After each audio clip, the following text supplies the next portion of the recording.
With Hazbin Hotel Season 2 dropping last Wednesday, giving us episodes 1 and 2 to tide us over as we await the chaos that would most certainly be coming in episodes 3 and 4, we got the revelation of exactly how Pentious was redeemed within the show, and most importantly, we got to see his human origins, how he went from Pendleton, Victorian era, Emmett, an inventor, whose silence and inaction landed him straight in hell, to Pentious, who started the story as wanting to conquer hell and failing quite spectacularly at it, might I add, to him redeeming himself by an action of self-sacrifice that saw him taken straight to heaven, where the Speaker of God confirms his redemption, and what should have ideally been a celebration for Pentious instead became a moment of stark loneliness and regret that had me coming right back to the age-old question of, does trying to do good mitigate the harm that is the end result of it? Can our savior complex justify a forced salvation where the object of our salvation would rather remain in hell with his friends? If that is the case, what does this say about Charlie's insistence on saving the sinners when some of them might just not want to be saved? Is the only option available to them either be killed or be forced away from those who they've grown to love and respect? Just in case you all couldn't tell, Hazbin Hotel Season 2 set me off on a string of questions to explore. Now, it goes without saying, of course, but there will be spoilers for events of Hazbin Hotel Season 2, Episodes 1 and 2, just in case there are parts of the episode that you haven't seen yet and would rather not be spoiled on. Consider this your warning before I start yapping fully about the episodes. Also, this is a great time for me to plug in that if at any point you enjoy this video, please consider hitting the like button, as it lets the algorithm know that you like my content and would love to see and hear more from me, especially since I tend to yap about a ton of shows and movies because they are my perfectly valid coping mechanism. And with that said, we start season 2 episode 1 of Hazbin Hotel with hell having been turned upside down. The sinners are shocked to learn that Charlie and her band of merry men at the Hazbin Hotel were able to successfully stop the planned extermination of heaven, and not only that, Adam himself was killed in the attack. Clearly, everyone is chomping at the bit to learn more, except that Charlie is locked in Pentious' room, grieving the death of her friend who sacrificed himself to save them, specifically Cherry Bomb. And side note, I do find it interesting that a lot of the focus is on Pentious, who tried and failed to actually actively handle the threat to the sinners and the hotel, whilst you have Alistair and Nifty, who did succeed in pushing back the angels and even killed an archangel in the process, be ignored.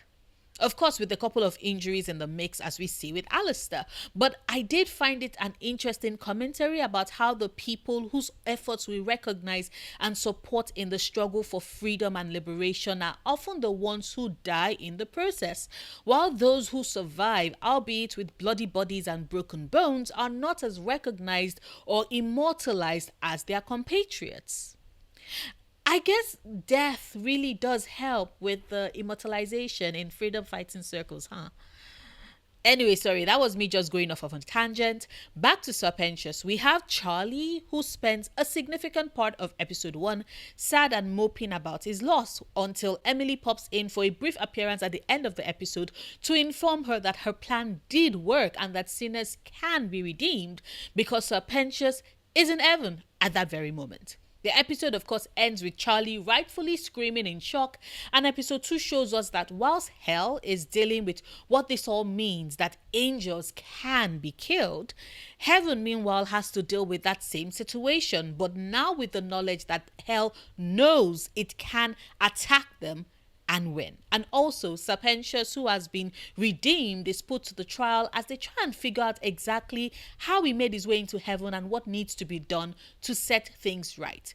Lute, as expected, is losing her mind and is a very good representation of the rot and corruption that comes in when justice isn't tempered with mercy, because absolute justice is always going to be indiscriminate with how it avenges and the destruction it leaves in its wake. Personally, I think her and Akainu would get along splendidly. Did I just do a Hazbin Hotel and One Piece crossover? Yes, I did. Sarah, meanwhile, is also hesitant to accept the truth of what they can all see, that Sir Pentious really did ascend to heaven from hell due to his own good deeds and not because St. Peter let him in. And it takes the speaker of God giving Sir Pentious the room to speak and tell his story of how his fear for his own life and his cowardliness in not rocking the boat ensured that Jack the Ripper, who was a client of his, was able to go on to murder so many women and was never caught. It is that guilt that dooms him to hell, and thus it is him acting contrary to that and taking action to save Cherry Bomb at the expense of his own life that in turn saves him and has him ascending to heaven. Sarah, of course, now has to deal with the ramifications of what this means, that sinners can be redeemed. And her role and acquiescence to Adam's madness has meant that she has helped with the extermination of people, of sinners who could have been redeemed. She had played God with their lives and had done something truly heinous in the process.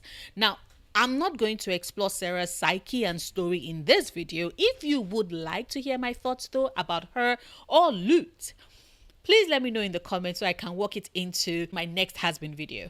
What I want to focus on instead, however, is on Sir Pentious, because what episode 2 reveals to us quite starkly is the fact that being well-meaning with regards your attempt to save someone doesn't automatically erase the harm you cause them in the process, especially when you do so without asking them for their explicit consent.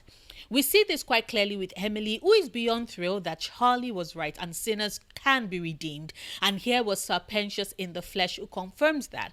And that delight and glee of hers is juxtaposed against Sir Pentious's increasing sadness at realizing that whilst he is in heaven, everyone he knows and loves are back in hell. And what makes matters worse is that not only can he not contact them, but he is doomed to never see them again either. And before you say, hold up, Noria, we do see in the trailer that Sir Pentious leads a charge of angels to attack hell, meaning he would see his friends again. I would like to point out that you get the benefit of having seen into the future by virtue of how the trailer was spliced, which gave us insight into future events.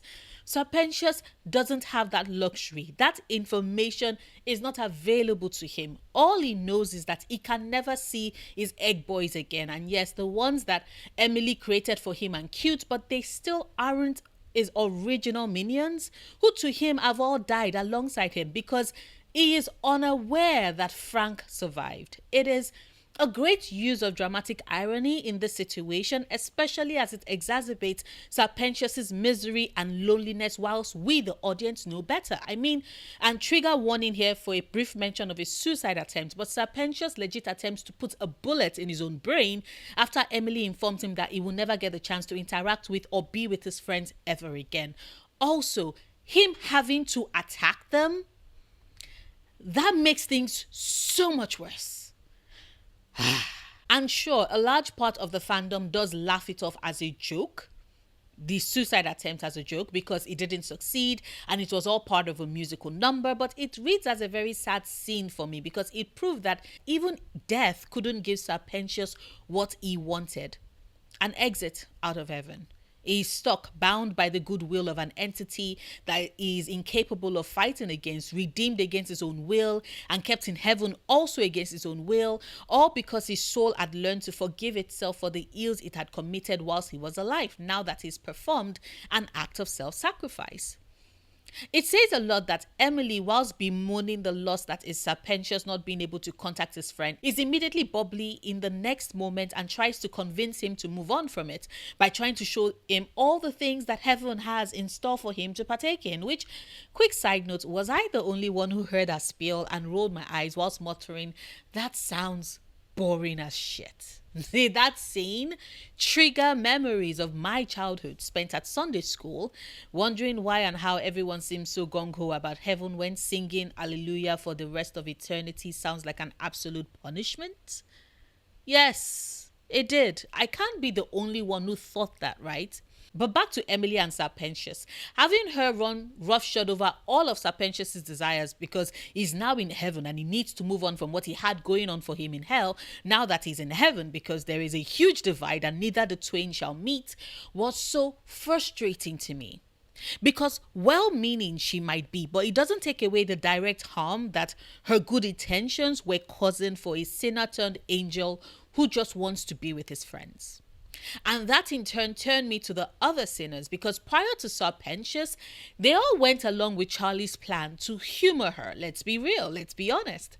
I don't think they, and to be quite honest, a lot of us watching ever truly considered what it means for a sinner to be redeemed, what they would have to sacrifice and give up, what they would never be able to gain access to again in their lives. I mean, imagine Nifty being redeemed, for example. Think of how it would break her to have to let go of the things that bring her joy, her knives being taken away from her. I doubt if there are any cockroaches in heaven, which, to be honest, is a huge selling point for me. Evan wins with that one. But as I was saying, I doubt if there are cockroaches in heaven. So that means she won't get to put up her plays again.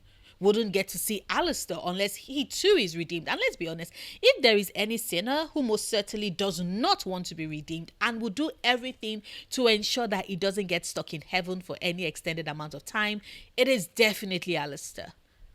So imagine Nifty alone in heaven, all the things that bring her joy having been taken away from her. What does that do to her? What does that turn her into but an empty shell who has been redeemed, yes, but at what cost? What did she have to lose to make it to those hollowed halls? And the fact that the only options available to sinners is either for them to battle with the possibility of them being potentially wiped out during one of the exterminations, or them having to give it all up to be redeemed. It seems more like forcing their hands and leaving them with zero choice in the matter after all. And I don't know about you, but that just irks me. Because the sinners have created a life for themselves in hell. Yes, the lot of them are selfish and would stab each other in the back in a heartbeat. Yes, you always have to be on guard against a hidden knife and you never know what is lurking behind a smile. But at least that is a realm that they have grown accustomed to.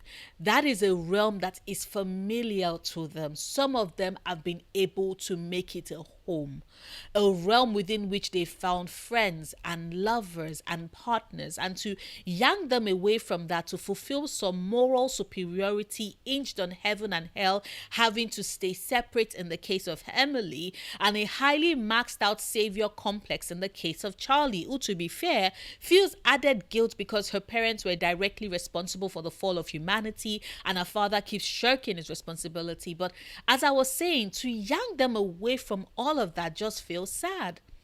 Especially because Emily can just pop in and out as she wants, and my heart legit broke for Sir Pentious, begging her to take him along when she decided to go see Charlie to tell her of his redemption, and she doesn't entertain that request. The Hazbin Hotel characters have always been so fascinating to me, and seeing Sir Pentious get his chance to shine in the second episode made me quite happy, because whilst I am basic in that Alistair is my favorite character in the show and Nifty is a close second, my third favorite character is Sir Pentious. So yeah, your girl is on one hand happy at the story he's gotten, but on the other hand devastated at the story he's gotten. Of course, as always, these are just my thoughts. I would love to hear yours as well. Do you agree with me? Disagree with me? Are you watching this new season of Hazbin Hotel? Please let me know in the comments. Like this video if you've watched this far and haven't done so yet. Share this if you want. Support me on Patreon if you can. If you can't, however, do consider checking out my other channels. One of them is my gaming channel and the other holds my ASMR content. I have both of them linked in the description box if they sound like something you might possibly be interested in. Whichever the case may be, however, I will see you tomorrow with a new video. Until then, do remember, obsessing over the things you love, perfectly valid coping mechanism.